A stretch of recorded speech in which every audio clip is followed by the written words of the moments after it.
Hello guys, इस समय हम आ चुके हैं वेस्ट बंगाल में। सुप्रीम कंपनी है जहाँ पे लोड करने आए हैं।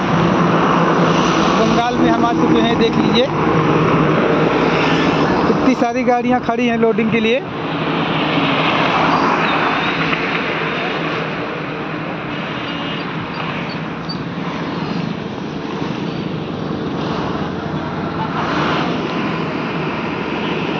स्वागत है आप सभी को मेरे न्यू ब्लॉग में।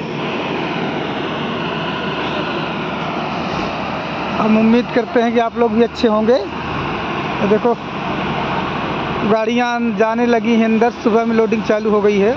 लोडिंग अनलोडिंग सब। ये सुप्रीम कंपनी है खड़गपुर, वेस्ट बंगाल। ये कलकत्ता से रोड आया चेन्नई के लिए। कलकत्ता चेन्नई राष्ट्रीय मार्ग पर हैं इस समय हम।